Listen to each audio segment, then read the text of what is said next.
he's probably,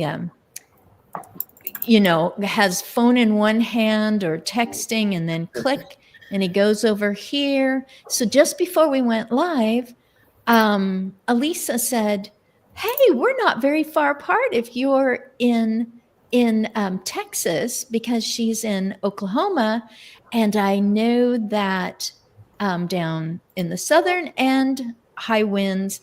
Here in Waco, I think we got some icy mush on the ground in the middle of one night. And then there's Dallas and north of Dallas, airport things going on. Amarillo looking like Antarctica in some of the videos. And I'm so glad you safely traversed, Elisa. Like you said, the roads are good, but then you go into a parking lot. They can't plow or sand or brine, or I think in Oregon they were spraying a kind of beet juice that would somehow warm as it was being sprayed. But they can't do that in the parking lots. So you were able to walk in without going down and having a sore knee or elbow or whatever. I'm really glad you're safe and sound. And Elisa, you said that you've not met any of the gentlemen on the screen before. In fact, you're meeting me for the first time. Not in person. So I have been following Dr. Cross on LinkedIn, and I have recently connected with other folks, and so I'm extremely happy to be here. I was like smiling and trying to drink at the same time. So that's it. No more multitasking for me. And so, and my husband knows I'm starting to talk to you. He's got you on screen. And so, Elisa, for the sake of our audience, our future audience, a lot of people click and listen. So it is not a waste of time to spell things out when you want people to know how to get a hold of you or how to get to a link that is going to bring them more information. And a show that I was watching before we began, here was a gentleman who said, I was going to sell Nike tennis shoes. Years later, here I am in charge of a senior living, independent situation. I don't see myself selling any sneakers whatsoever. So when it comes to aging, people are either passing by it or they've got their nose pressed against the window going, I like the way she is handling her challenges. Boy, I hope I'm that wise when I get to that point. I need to tell somebody that that's the way I would prefer that, that they be my personal caregiver, no strangers. And then there's the people who are the flip.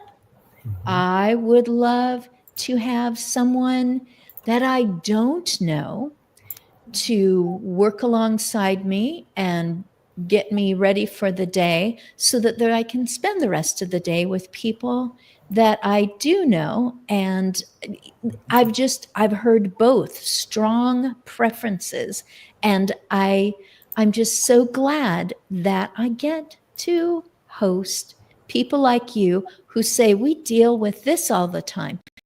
This is where we see enrichments needed in longevity. This is where aging has a different perspective now than maybe it did in the past, or maybe we just weren't listening to the right aging people in the past. It was just easy to be younger and think that's what they want. I'm sure that they all, as if we suddenly are suddenly becoming not individuals, but just kind of a group together collective as we age. So I get to say that, turning 65 next month, so that changes trajectory, or at least it used to.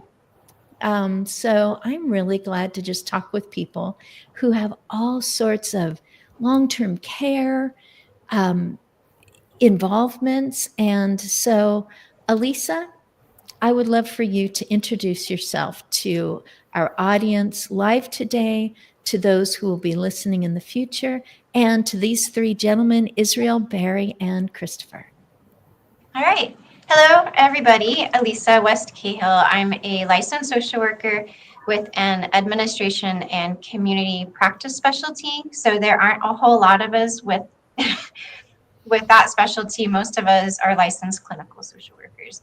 So I get to do a lot of focus on program development and community capacity development, kind of thinking, yes, the long game is important and systemic change, but also what can we do right now, individually, collectively, community, to make some changes. We don't have control over everything, but some of the things that we do have control over, it's good to know. And sometimes there is not, well, information equity is an issue. And so a big part of what we're working to do is to elevate awareness about aging and behavioral health, the intersection between the two, as well as a really hearty emphasis on reframing aging. And to your point, Christine, in terms of the language that we use, this whole they, right? And so we really focus on our language is all about the older adults of both today and tomorrow, because life is a process, life is a continuum. And we encourage people, one of the easiest, quickest, fastest things to do is to just become more aware of the language that we use. And so we have a lot of resources when it comes to that. We call it age-informed language and imagery, so that we can get away from some of the so prevalent age negative stereotypes to just, to be more realistic. Aging does tend to be a whole lot more positive than we are led to believe. True. I was searching through a university building looking for an office, and I asked, one of those desks with the sliding glass window, where would I find the head of gerontology? And they said, well, that's under our behavioral science grouping. And I went, behavioral science, psychology, etc. In that setting, I don't know if it's different, but you mentioned behavioral health.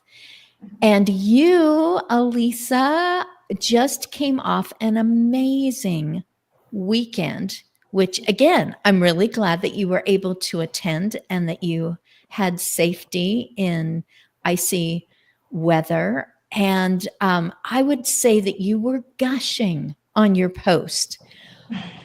I don't have the words, but I have to use them because otherwise this post is blank and you don't know why I am so deeply impacted and so honored.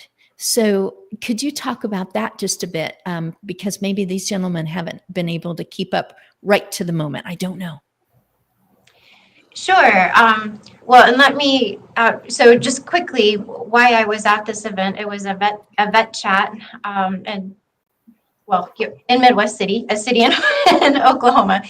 But the reason I was invited to be there as a guest is because at the Oklahoma Department of Mental Health and Substance Abuse Services, Aging Services Division, where I work, our vision, which is this is a new thing, our vision truly is to, for all Oklahomans, really everybody, but we're in the state of Oklahoma, so for all Oklahomans to have the opportunity to live and age with behavioral health, which is inclusive of physical health, well-being, social connection, and purpose.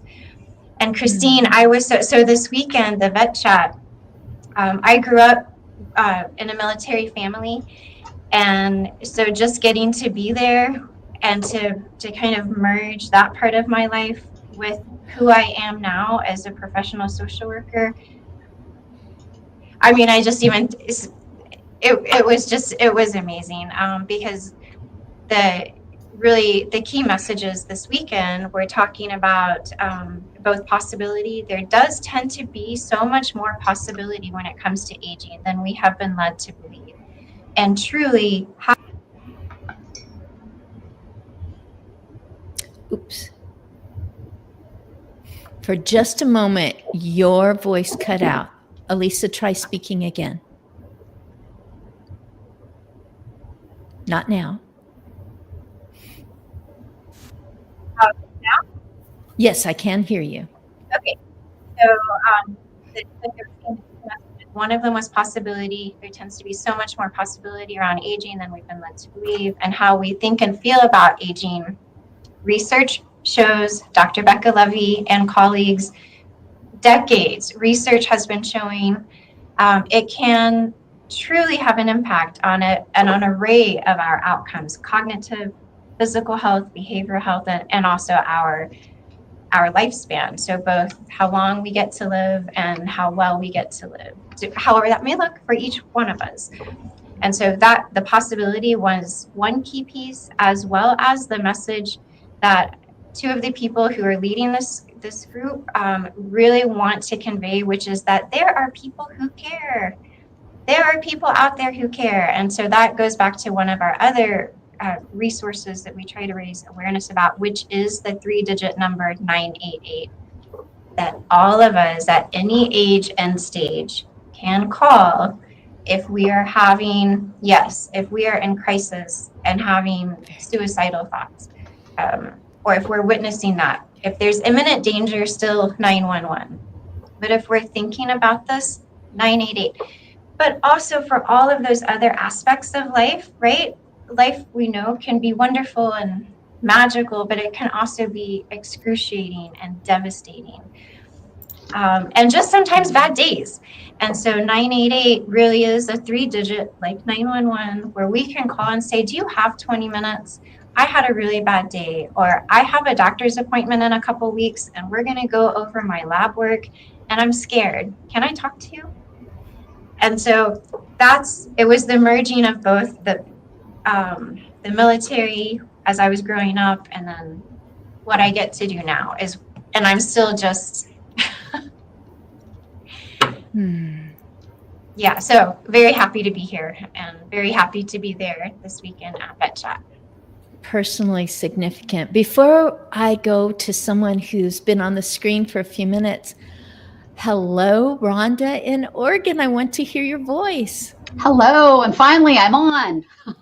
Yay! This is why we do live. Who Right. knows? Someday maybe I won't show up and everyone will just carry on without me. It's like, hey, she's not here. We get to talk about whatever we want. Elisa, you answered the question in my mind. What comes out of your mouth and you finally do that final 8 and you can just say, I just want to talk to someone. And they're not going to say, I'm sorry. You need to just, probably, spend time looking up something on Google. It's like, nope, real person. So ready to listen to you. You have been very polite, Barry, Israel, and Christopher. Did one of you want to make a comment specifically about what Elisa's been saying? Looks like Israel's like, yeah, I definitely do. And then Israel, if you would do the same, is just let everyone know more about you besides the fact, dad of 5, and you had time with your family in recent weeks. Yay. I appreciate that. And like to Elisa's, the points she was making about language, reframing, how we talk about aging, really resonated with me. The language moving away from them, seniors, elderly, to more us, our, older adults, older people. I think, that makes a tremendous difference. Literature shows ageist thoughts began as early as 3 years old. So I know that for sure because, again, like I said, I have a few kids, 8 and under. And, my 4-year-olds, when they hear me make noise when I get up, or when they see the grays in my beard, or, when I just had a birthday in October, they're like, Daddy, you're getting old. And, they do stuff, to mock, but I know they don't mean any harm by it, but these things really do start early on in life. And yeah, go ahead, Christine. I'm fully agreeing with you. Oh, yeah. It's just it isn't good for them. Your kids are future will have a future.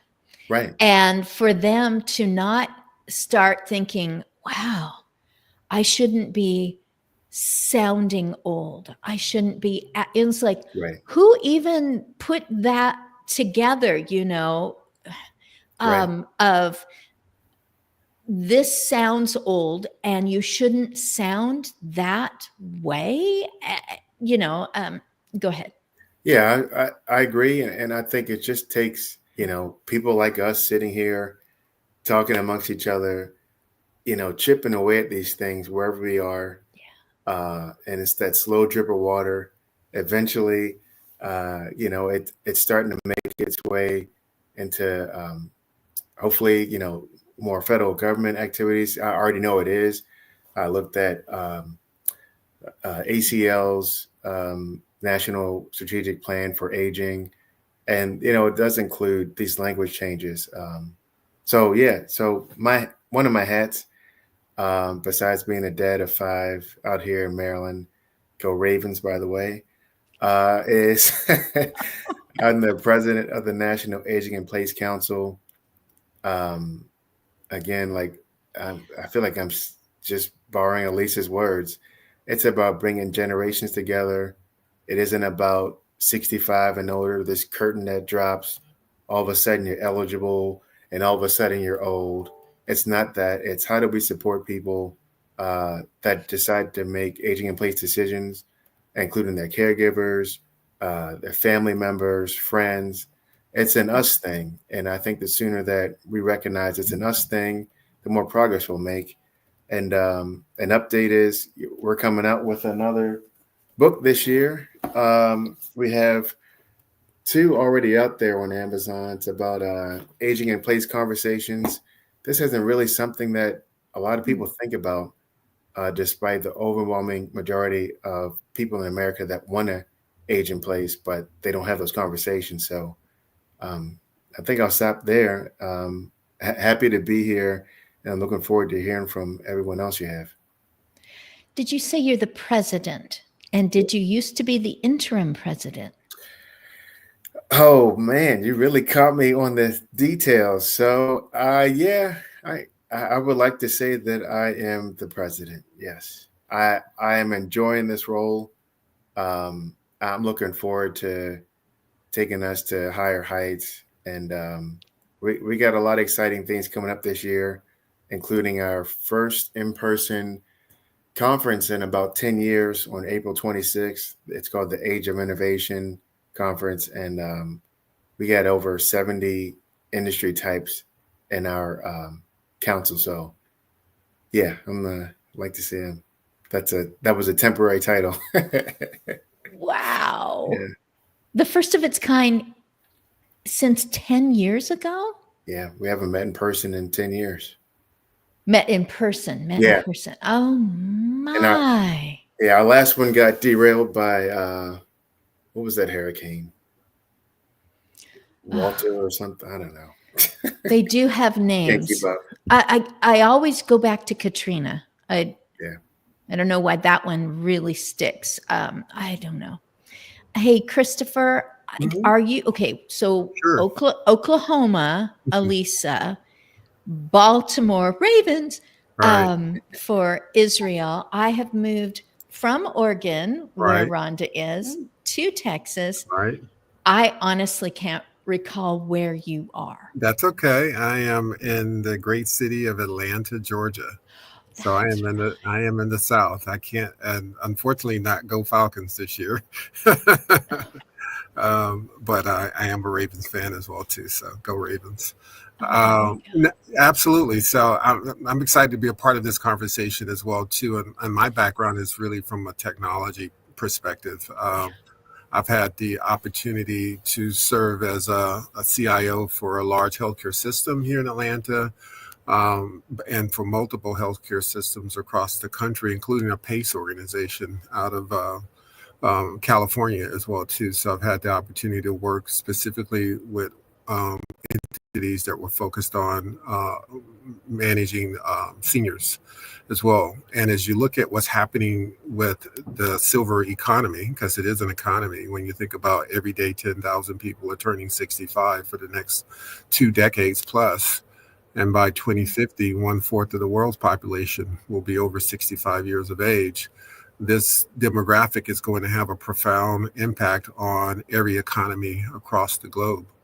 You look at countries like China, for example, there's 1 billion people there. And by 2050, 500 million people will be over 65. That's going to have a huge impact on their community, on their economy, on the resources. In fact, they've even stopped allowing people to adopt kids from China now because they won't have the workforce needed in the next 50 years to support this segment of the population, or just the economy in general. Not to mention you've got countries like Japan and Korea and UK and others that are starting to raise the retirement age as well too, just because of the lack of resources. And then when you look at the healthcare in general, the fact that we've got, again, the baby boomers and the Gen X's, the last baby boomers, and I'm a part of that group. So I just turned 60 myself this past year. And the first Gen Xers will now move into their 60s this year. And so you've got this wave of folks who are now moving into their silver years. And we're not replacing enough healthcare providers to support this growing population, healthcare, behavioral health, geriatric care, specialty care, et cetera, not to mention all the comorbidity issues that we're having to manage as these people age. And so how we're going to get our arms around what they call the silver tsunami, and that is this multitude of people who are moving into the senior years, but we don't have enough resources and an economic base to support them. Well, technology is going to be hopefully part of that equation to help try to get our arms around that. Yeah. Things like virtual care and telemedicine, mobile technologies, robotics, AI and machine learning are going to have a direct impact on how we start to manage aging in place. And interesting enough, I was at a conference up in Canada, Emboussage, which was focused around technologies around aging. It's not just about computers, and it's not just about iPhone watches and things of that nature. It's clothing, it's it's shoes, it's glasses, it's all sorts of things that are going to impact how we age, and we as baby boomers and Gen Xers also want to live independent lifestyles. We don't want to be moved into long-term care facilities or we used to call old folks homes. We want to age at home. We want to stay as independent as we can, and I think we're recognizing the power of aging as healthy as we can as well too. And then how do you use technologies to help monitor, manage, and predict potential issues that could have a catastrophic impact on a person's health if it's not caught early enough. And so I'm excited about the possibilities that we see in the use of technology to support us as we age in place, and not only just the physical aspect, but our mental health as well, being able to communicate with loved ones and our community of people if we can't get out and we can't, because one of the biggest challenges you have when you age is your inability to travel, to drive yourself to locations, and so being able to communicate with people virtually is going to have a huge impact on mental health as well, not to mention these other technologies around just general virtual care. I'll say I wonder, because I don't want to back you into a corner to have to come up with something, but I wonder how much of the conversation of those developing technology is about, and this, we definitely want to push this to the forefront, or we definitely want to create a culture of self advocacy, and this is how I will use this Mhm. kind of technology to make sure that I can remain independently in charge Mhm. of my continuing health, retaining health, not Yes. just if, if things start going bad, Right. but how do I grab this and morph it, or, whatever, turn the little gadgets so Mhm. that it will stay ahead of my, just those slight indicators of Mhm. change in social habits and change, all those things that I call dominoes when they set up Sure. the dominoes. That's what I'm wondering. So I'm not putting it as a question, but I think of But myself. yeah. I'm the perfect. Do you have the training that you feel that you can use this? Do you understand all the possibilities so that it's like, wow, I've really slacked off on my social, which is going to affect my mental health, my Cognitive behavioral impact. health. Right. Right. Yeah, Yeah. I need to crank that up. Absolutely. Yeah, it's interesting.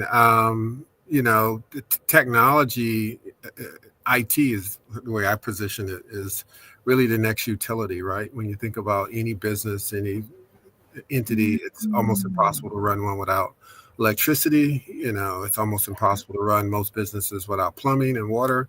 And now it's almost impossible to run one without information technology. Every business, clinical, financial, personal decision has a IT component built into it. So by default, we are now digital natives. We actually absolutely depend on technology to impact almost every part of our life today. And I do think that we're becoming much more smarter consumers and more smarter patients, and realizing that it's about the holistic approach to care. And it's not just about episodic care. And so we're moving away from the term, this term healthcare. We're focusing more on the health now than just the care side, where I think even the industry has recognized that it's unsustainable to continue to just focus purely on the care side when healthcare is about 18, almost 19% GDP. And if it gets well above 20, 22% or so, it'll be unsustainable. There will be no one that'll be able to afford general healthcare themselves except the very rich. And we won't be able to survive as an economy if we don't get our arms around how we take better care of ourselves. And again, looking at it from a holistic perspective, it's not just about taking this medication to reduce my diabetes, but also how does my mental health have an impact on my blood pressure?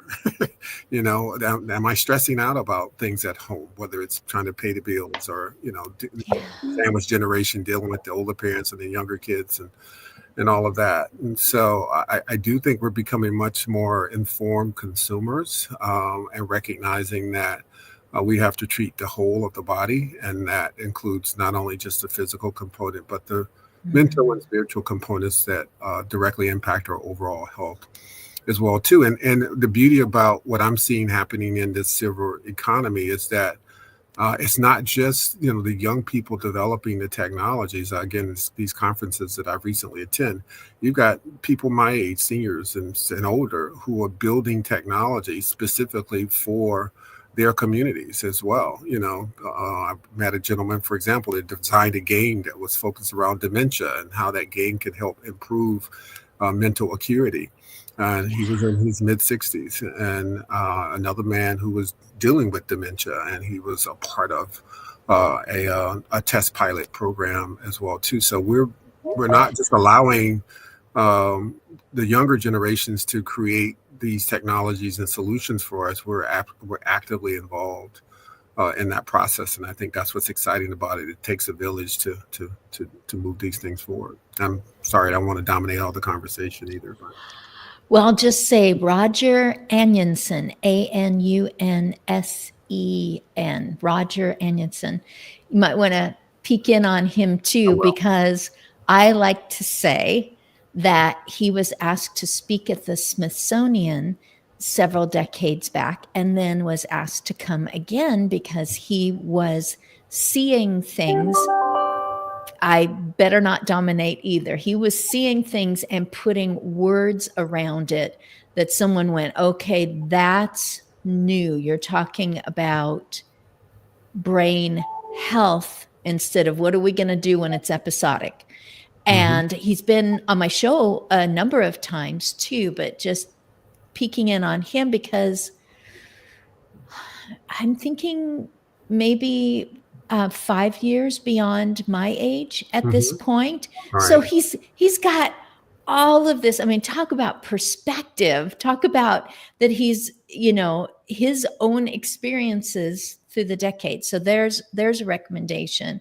And we are at a kind of a halfway point, and I'm like, okay, I better say hello to Barry again before he goes, oh, you've been listening. And again, you're just, it's so, I am so grateful that people are willing to talk about the things that I felt privileged when I was around 96-year-olds as a hired assistant.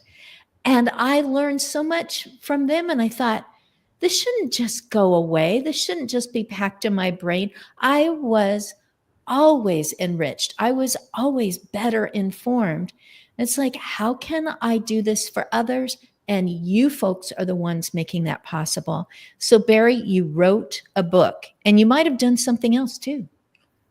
Yeah, so I'm a Philly guy. I grew up in New York City, but I've been living in Philly for a long time. So go Eagles. I grew up in a family where, while I was a teenager, my dad had brain cancer, and that my family went through some very, very hard times before my dad died, and then afterwards. But it taught me very early on that how much illness is a family experience rather than an individual experience. And my whole career now as a clinical psychologist has been about supporting family caregivers to support our older adults as well as younger people as well, but primarily older adults. So I wear 3 hats nowadays. I am a practicing clinical psychologist. I see lots of people in their 70s, 80s, and 90s. And I see lots of family caregivers. So today I've seen 3 people, 2 of them in their 70s, one woman in her 30s caring for her mother with Parkinson's disease, another person taking care of her husband with cancer, and then a third person who herself has very significant chronic pain and other health issues. That's a pretty typical day for me. I also have worked for about 6 years as a healthcare consultant for a national healthcare consulting firm called Health Management Associates, where I'm working on the larger system level, and I'm helping health plans. I'm going to meet in a little while with the largest Medicaid plan in the country to talk with them about their family caregiver support services that they're offering their members. I work with counties and states around aging services plans, master plans for aging. It's been a lot of fun because that's not just about psychology. That's about transportation and food and helping people have opportunities to volunteer in various places. I mean, the whole gamut of things that are part of a community or a state to help people age in place and live really meaningful and fulfilling lives. And then the third thing I do is what you mentioned is before I became a psychologist, I was a journalist, and I've always wanted to be a world famous writer. So that didn't exactly happen, but I've written 4 books now, 3 of them on family caregiving, one on aging, one on marriage for people in over 50, just some of the ways marriages change. And I also have been writing a self-help column on the AARP website for about 11 years now, and I continue to do that either monthly or bi-monthly. So a lot of the red thread here, the common element is that it's all about supporting family members and just doing it in different forums. But I love the conversation we're having today. I'm really grateful, Christine, for the invitation. I mean, certainly I'm all about aging in place, and technology is integral to whatever we do. And it is, as I think Christopher is pointing out, it's not just about kind of high-tech stuff that is very intimidating. It's about the basic environmental design. It's about the clothing we wear. It's about the texture of our lives, and how technology can really provide monitoring services, can provide all sorts of supports that enable people to age in place. So I'm in the right place. And maybe my area of expertise here would be just the family component, helping family members who want to do a good job, do that good job, and not feel overburdened, and not feel like they're not take over an older adult's life, and also not be in constant conflict with that older adult. So that's a lot of what I do. Thank you. I did not recall about your dad and where you were in life during that moment. And I do keep meeting people who say, at age 9, this is what life became. At age 21, I didn't know that I would be a primary caregiver for more than one person. And to hear people like you, Barry, who go on to help others and become proficient and certified, and like you said, even today you're meeting with people, you know what is coloring their life, you know how rough the texture of their life is right now. But then there's everything else. There's just relationships. When you are caregiving, relationships can seem to vaporize, because here's a person going, I don't know what to do with your adventure with Lewy body, with this person that you love. I don't know where to put it. I don't know what to say. I'm uncomfortable, whatever it is that's going on inside of someone. And I point at myself. I didn't understand so much before this era of my life that it was easy to think, this isn't, I don't know what to do with this. So you end up falling silent. So I'm so grateful that you said that. You also mentioned Parkinson's. And if the person would feel hope and feel camaraderie with others, there's a gentleman named George Ackerman. He's got PhD and other alphabet letters after his name, and he has been relentless with everything Parkinson's up to Capitol Hill, and relentless in the most gentle manner for his own mother, who he cared for until she passed. And also, I don't know if essential tremors in the hands is even something that would come up, but a previous guest also on Aging Better Network, Aspects of Aging, developed Steadyware, STEDIWEAR, as in wear. That is based on the technology under buildings where they cannot have any movement. Speaking of technology, we cannot work with these tiny, tiny, very precise pieces of technology if there's any tremor in the earth, if there's even the slightest earthquake technology under buildings or under rooms, and has brought it down to something just a little thicker than an air hockey puck.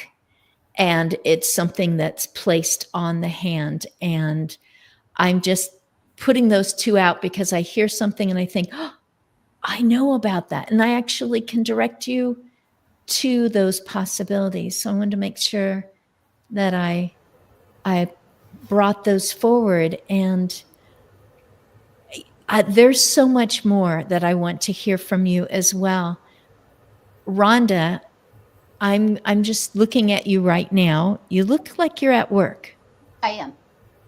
And you're somewhere in the Rogue River Valley, which Correct. is more southern Oregon. Which community? It's Medford, Oregon. Just to put it into perspective, we almost border like the California border. We're that close. Exactly. So the windows, you can almost look out the windows and see part of our 700,000 pear trees out there. Your pear trees. Oh! And this is, okay, do I have it right that you've been interacting with Zach Demopoulos? Yes.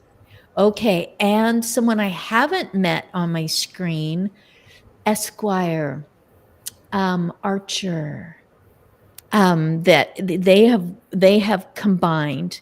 So here you are with thousands of pear trees, and we're talking about aging. So go ahead and weave that together because you're good at it. So I totally trust you. You could just run with this right now. So I'm not good at short stories, but I'll try. So I've been at Harry and David going on 38 years. 38 years this past October. And what I do is I head up our experiential marketing and sponsorships, charitable giving, that type of thing. We have retail stores throughout the state, so I do the retail marketing. But the where this all came about is our founder, Jim McCann. So we're owned by 1-800-Flowers. Jim McCann is a huge supporter of everything we do to help take care of our employees. So him and our senior vice president of marketing thought 2 years ago in 2022, November of 2022, during National Family Caregivers Month, said, Rhonda, we'd like you to go to the Care Colloquium Conference. It's a 3-day conference in Roanoke, Virginia. And what that was about was really more about how can Harry and David be in the gift giving. We are in the gift giving space, but how can we own that gifts for caregivers, if you will, and create gifts for caregivers.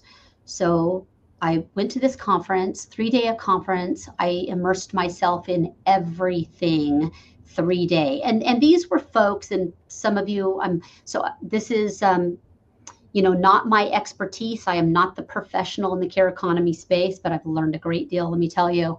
Yes, so these were folks in the care economy space that have probably some were still taking care of loved ones, and others had gone on to develop new tools and techniques to help those coming in.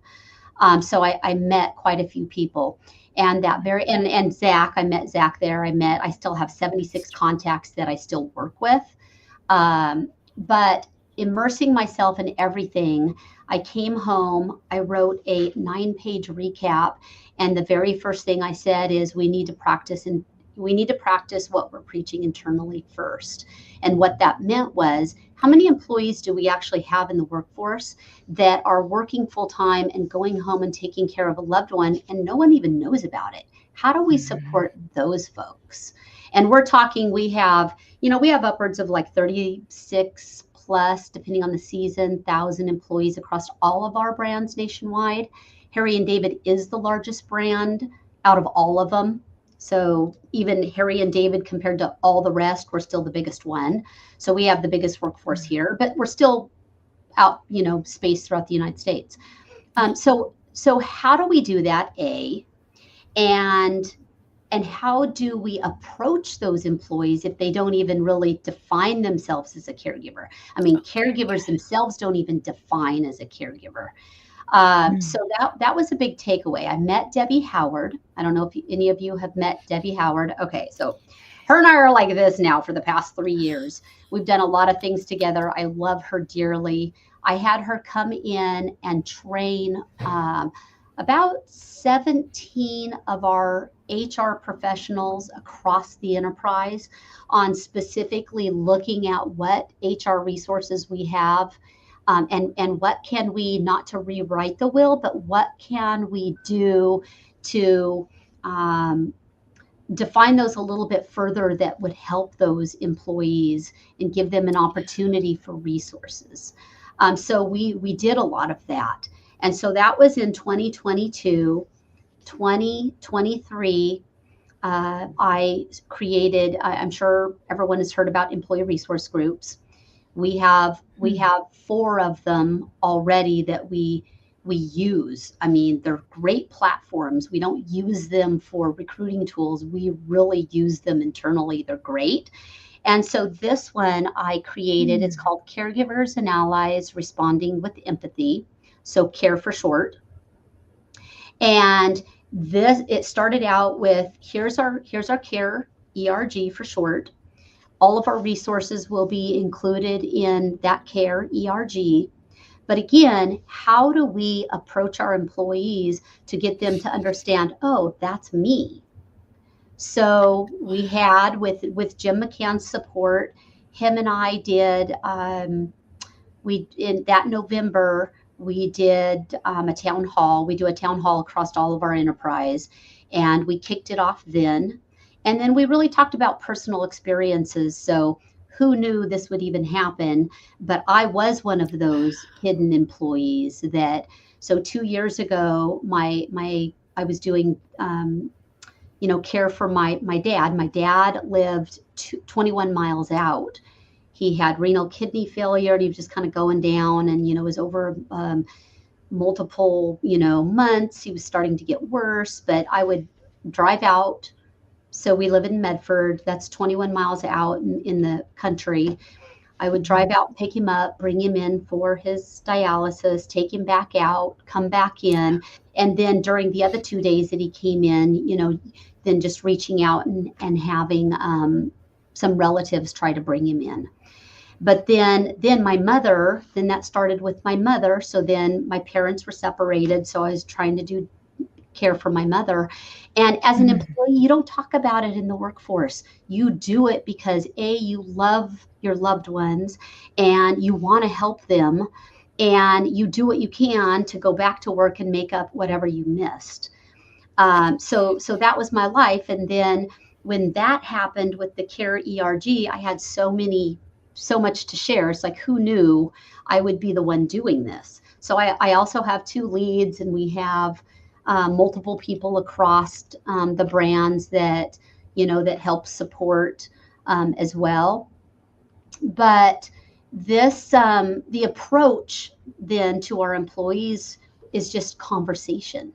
So for me to be able to say, I was one of those people. I was taking care of my dad, taking care of my mom. They both passed away 2 years ago. My brother passed away in between that time, so I did some stuff to help him. And it's just all those experiences that you have that you can share with people walking down the hall, no matter what organization you're in, and you start having a conversation like that, then you start hearing everybody else's conversation. So what we do is, what kind of technology-based, and not even technology-based, what can we do to for our employees to help keep them in the workforce? So one of the things that we did immediately was we partnered with Torchlight. And I don't know if anyone's ever heard of Torchlight. It would have been a huge benefit for me, but it was too late. Both my parents had already passed, but it's a really cool tool for employees to quickly put in. So I put my dad in, I put my mom in, and it's very private. Even if you leave the corporation, you still continue to have access to it. And certain things will drop down, like, have you tried this? Have you tried that? And things that people don't think about is having that hard conversation with your parents about wills and those type of things. Those will populate. And as you all know, when you're in the moment of caring for someone, you don't think of that stuff. You're just trying to get through so that you can go home and take care of the rest of your family. And then we have other things now. We have Talkspace, where you can talk with a psychologist on a personal or a professional basis. We We cover that. We have so many things now that we do for our employees, and working with their supervisors, because then how do you do that for employees that are not salaried, that are hourly? How do we help those folks? We have a lot of employees that come in that work in production, that might work in our production, or out in the fields, harvesting pears or peaches, or maybe they're in the bakery candy kitchen. So everyone matters.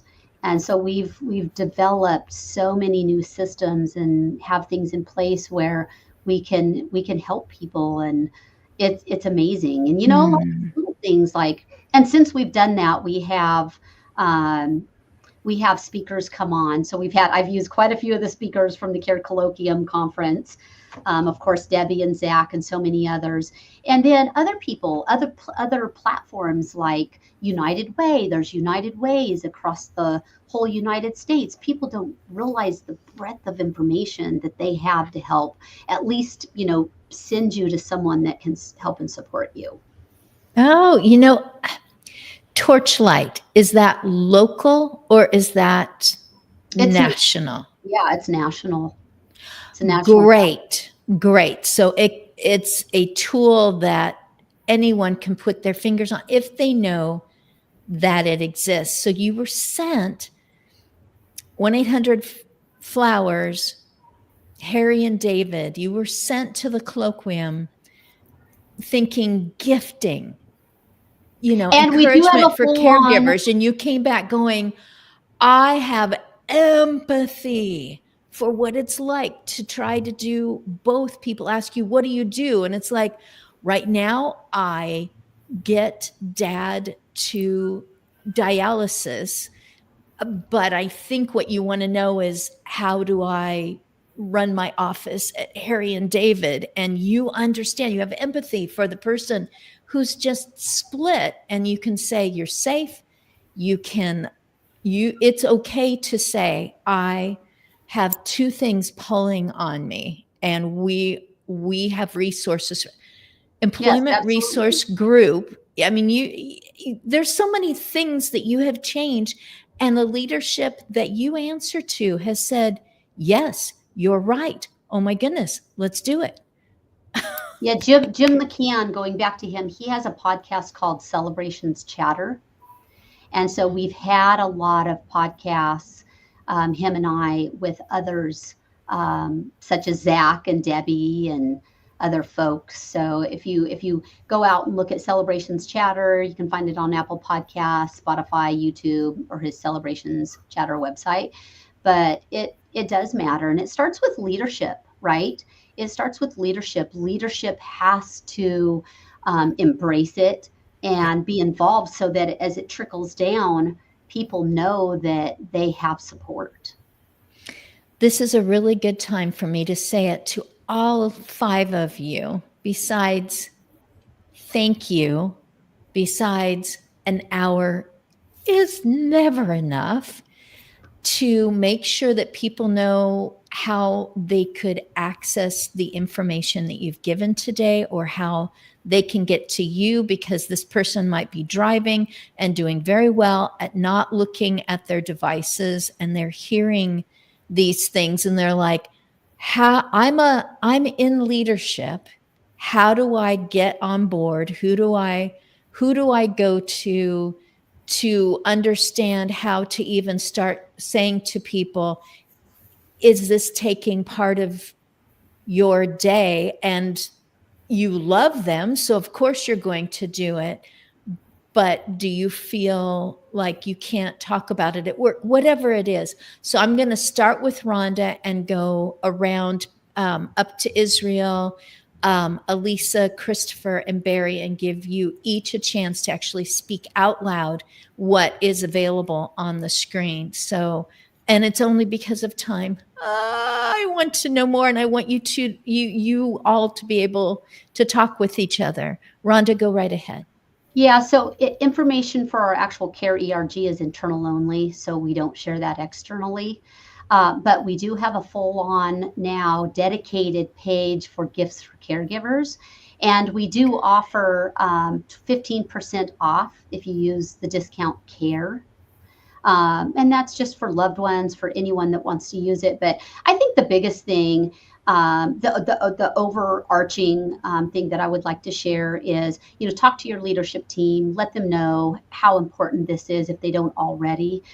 Going back to Debbie Howard and I, we attended the Health Benefits Nation where folks were there from HR teams and just learning, looking at what options are out there for healthcare before they signed up in January.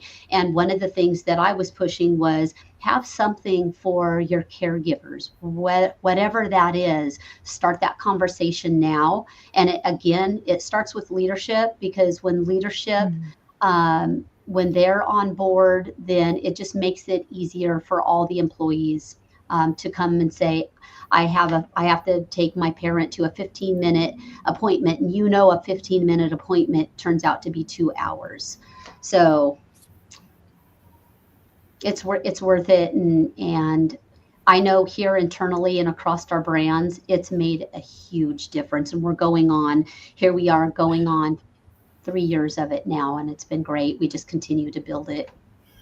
Yeah, more than employee retention, that's my person. I love the way that they do their job, because they make everyone else glad that they came to work, and they've been so dedicated to us.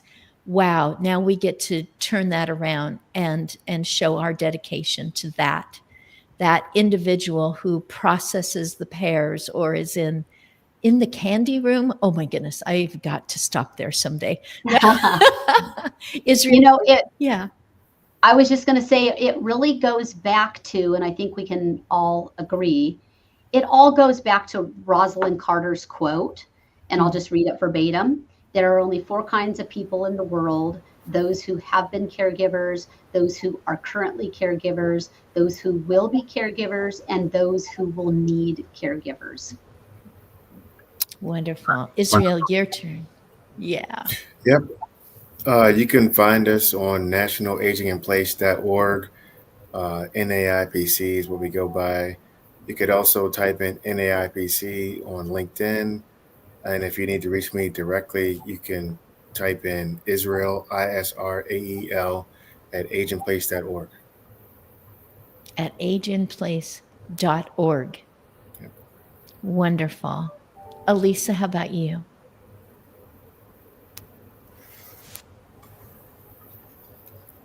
And we're not able to hear you, so I'm going to come back to you. Christopher, let's go to you. Sure. And she'll do whatever worked last time. It worked.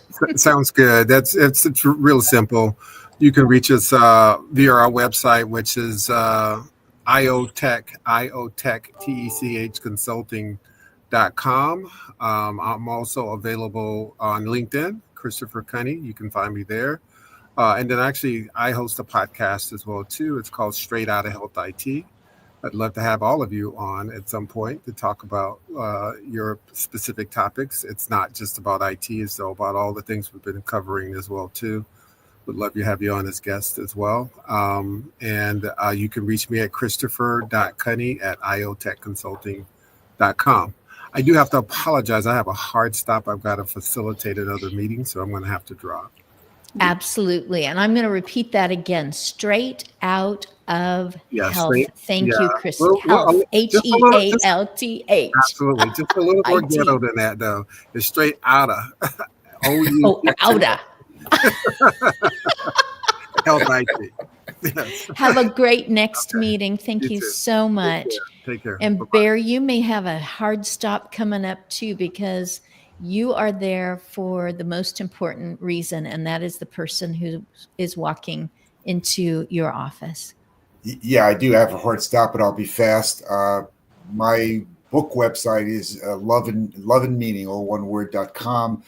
I work for a national healthcare consulting firm called Health Management Associates. I can always be found at Health Management Associates, Barry Jacobs. And I also am very active in LinkedIn. Barry Jacobs is the name. And really thank you for the opportunity to be here today, and really great to hear from everybody. Thank you so much. Love and meaning. Who would not need that at every age, I'm going to say, but relationships. I often say do you watch TV shows that don't have a relationship as really what it's about, whether it's an outer space show or, back in time or some future show, whatever it is, except maybe National Geographic where you're watching the lemmings jumping or something. The lemmings have their own relationships, right? That's And, true. we have Yeah, relationships and we with them feel too, for so. them. We're like, please, please don't reject the little baby. So Anyway, good to see everybody. I'm going to run. Thank you. Thank you. Alisa, if we can hear you, then we are ending beautifully. Okay. Yes. Yes. Okay. Excellent. So if you search online at Oklahoma Department of Mental Health and Substance Abuse Services, Aging Services, or the acronym, which is ODMHSAS, Aging Services, it will take you to our page, which shares a little bit about our why and our how, as well as takes you to additional resources, which talks about aging, behavioral health, and that very important reframing aging, because we all learn information differently, right? Some classes, checklists, podcasts, TED Talks, books, all of those things, because we do all something very important to keep in mind is that, as Dr. Tracy Gendron states pretty early on in a recent book, is that while aging is universal, it is not uniform. And as we get older, we do have more resilience, and we do tend to also have experienced better behavioral health, and we can be at increased risk. And so we need to know what the facts are instead of what kind of says. And you went quiet again. So I don't know what is unplugging. It's, besides guessing, I love the way you say yet, but, and. I love what you said because I've said you do age on your own, but you really never age alone. Your aging is going to impact another person. And if I thought, you know what, I have no family, I have no friends, I'm just going to age the way that I am, and they can just find my, bones in the future or something, that's not going to happen. There will always be that person down the street who has seen you somewhere and goes, I need to do something for that person. And you want to make sure that you can advocate for yourself. This is the way that I choose to be, because there will always be someone who is looking and caring and wondering and has empathy and doesn't think that you should have to go it alone. But you do need to be your own advocate. Hey, we're down to 2 people, Quiet Alisa, and I'm going to spell this out. Alisa is 1 L, A-L-I-S-A. In the center is West, and then it's capital C-A-H-I-L-L, which I think of as Cahill. Yes. Oh, you're back on. And so if someone can't remember, Oklahoma Department of Health, Mental Substance Abuse, they can look for you on LinkedIn and they will see the whole thing right there and be able to click right into it.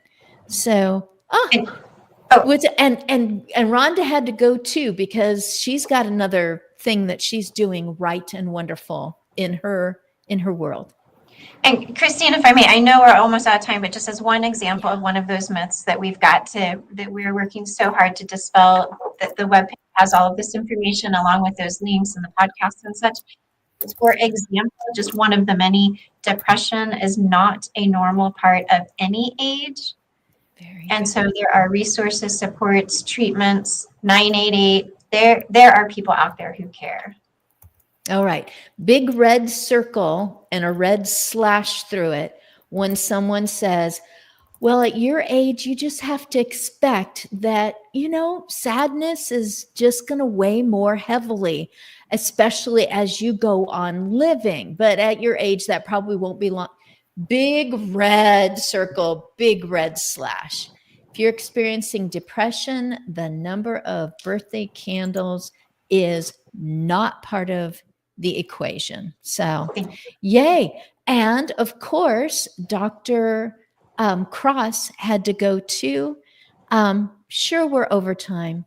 Bless the heart of my husband. I'm going to wave goodbye and thank you so much. Thank you, Christine.